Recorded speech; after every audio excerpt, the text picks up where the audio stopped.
Alright, I'm so tired. I just recorded a whole intro saying that I was so tired and then realized that I didn't actually record it. Welcome back to my channel. Our van is already pretty full of inventory here, and we are at a Ross, which you might be able to see kind of peeking through those trees over here. The day kind of got away from me a little bit because I went to TJ Maxx as well as another store, Sierra, which turned into probably my favorite just general store to sell from. But today, since I was averaging about $200 to $400 an hour at those stores, I'm gonna try to keep that up. 627, I'm gonna give myself until 7:30 to get out of there, checked out, and try to make $200 of profit. I'll show you how I do that all along the way, even though the last time I was at Ross, I made like 50. Let's hope things are different. But essentially what I do is I go into these stores, I find things right now just on Amazon FBA that I can pick up in there and resell normally for 2 to 3 times what I'm buying them for, because at that discount you're actually able to make a significant profit. I try to find inventory that's 40% or more return on investment, and I use some apps. I use Seller Amp, which I just made a video on in the TJ Maxx. First time ever using that just exclusively. It was actually pretty good, as well as Scoutify 2, which is part of Inventory Lab, which is how I do all of my inventorying process. So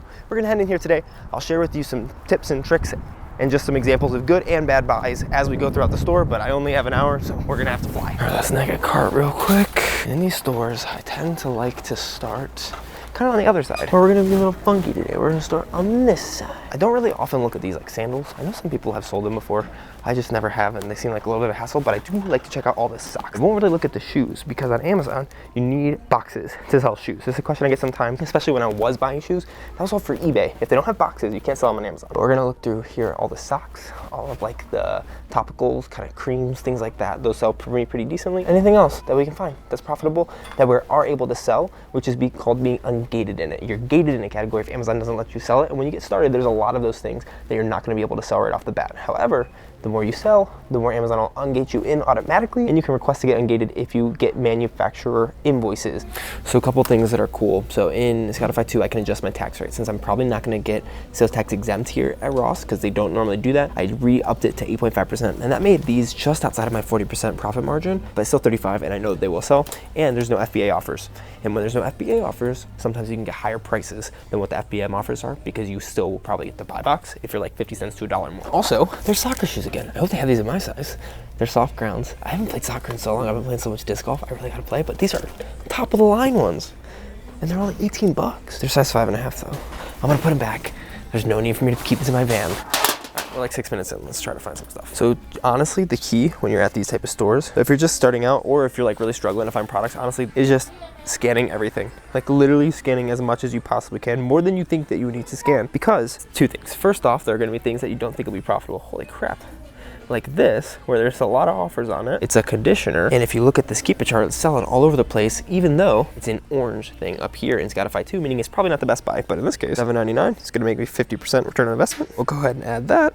And then you also gotta check on these type of items for expiration dates. If there isn't one, a lot of times there's like a little jar like this, which says 12 months, meaning 12 months from the time that you open it. So normally I'll just put 12 months from today, because if it hasn't sold 12 months from today, I don't want it in my inventory anymore. All right, that's not bad. Okay, so there will be things that you don't think will be profitable that we'll find profitable. Back to my train of thought. The second reason that's super important to just scan literally everything is because you're going to find brands that are on Amazon that are profitable. There's another one here. I'm guessing this isn't gonna be on Amazon either. And after I scan this twice, and see that it's not on Amazon. Oh, this one is on Amazon. So once I go through and see like 3 or 4 times, okay, this brand just isn't on Amazon, I probably won't scan it again. And I'm not saying never don't scan things. Like there are things that I skip over all the time. Like I just skipped over a bunch of stuff. And a lot of that is because of my knowledge, having scanned it before and multiple times.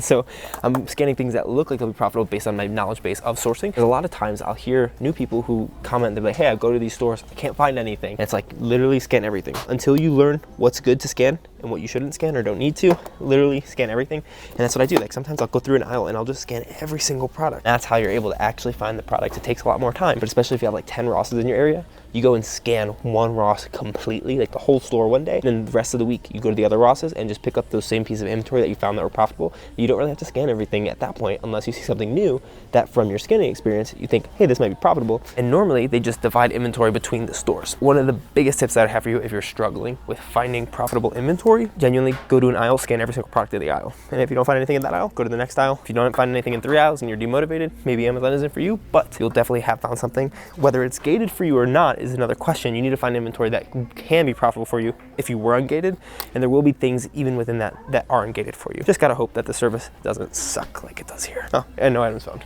Cool. All right, 10 minutes deep and I got like almost nothing in my cart. Okay, this is good, this is good.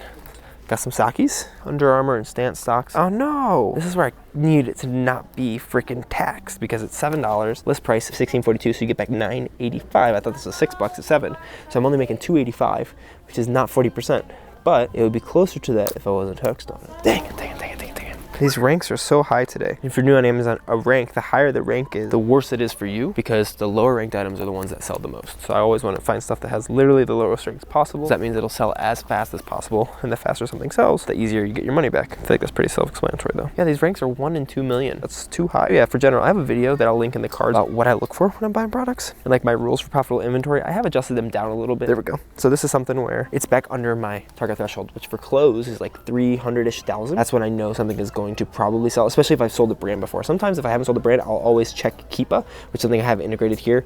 You can use Seller Amp instead of using this and Keepa, and it's a little bit cheaper. I have a link for that down in the description where it's just like 15 bucks a month with that video from TJ Maxx earlier today that I filmed showing you how to do that. But here, anything under 300,000-ish for clothes, 200-ish thousand for like sports and outdoors, I know is gonna sell for me within the month, as long as I don't buy too much. Like if there are 20 of these, then I'd have to look at how many to buy. But if there's only one, I can definitely pick it up and it will sell. All right.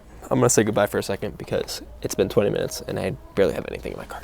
All right, we're gonna need to find some miracle stuff here because just like I was worried about, this has been a really bad store. I got $64 in my cart right now of purchases. Even if we were to check out now, I'd probably be close to like 50 bucks of profit, but this is one of those times where I really just gotta go, okay, I am out of the stuff that I normally would search, so let's just literally scan everything. So right now I'm in the pets aisle, scanning as much as I can, and not been good. That's broken. Hasn't been a good Ross 2 weeks, so I don't know if I'm gonna keep coming. Maybe give it a week rest or so, go to the stores that I know are good, and then we'll see. Yeah, I mean, we got 25 minutes to be out of here.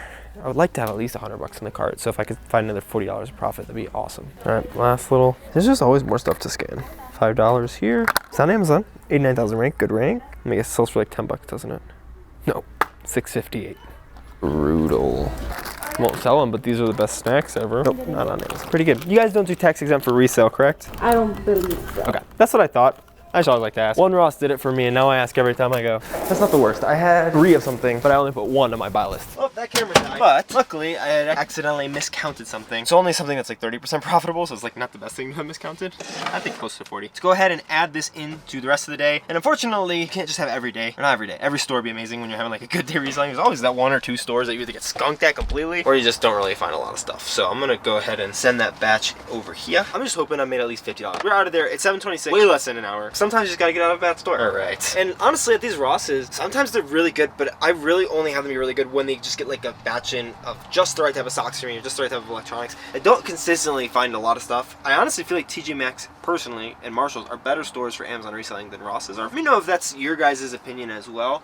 That just seems to always be what turns out to be better. So let's take a look. Just updated real fast because I did not find any inventory. And okay, not the end of the world. So far from these 3 stores, we're at like $1,850 of profit in like 8 hours, which is awesome. But this last hour, we only profited $62.37, which is a 78% return on investment. Honestly, not super great, but a lot of good lessons to take from that. And I'm gonna go head on to hopefully what is a good store in Walmart. You can go watch my new favorite store ever right over here. What an awesome store. Or TJ Maxx from this morning, where I only used Seller Amp, which ended up being a very good way to source there. See you in those videos.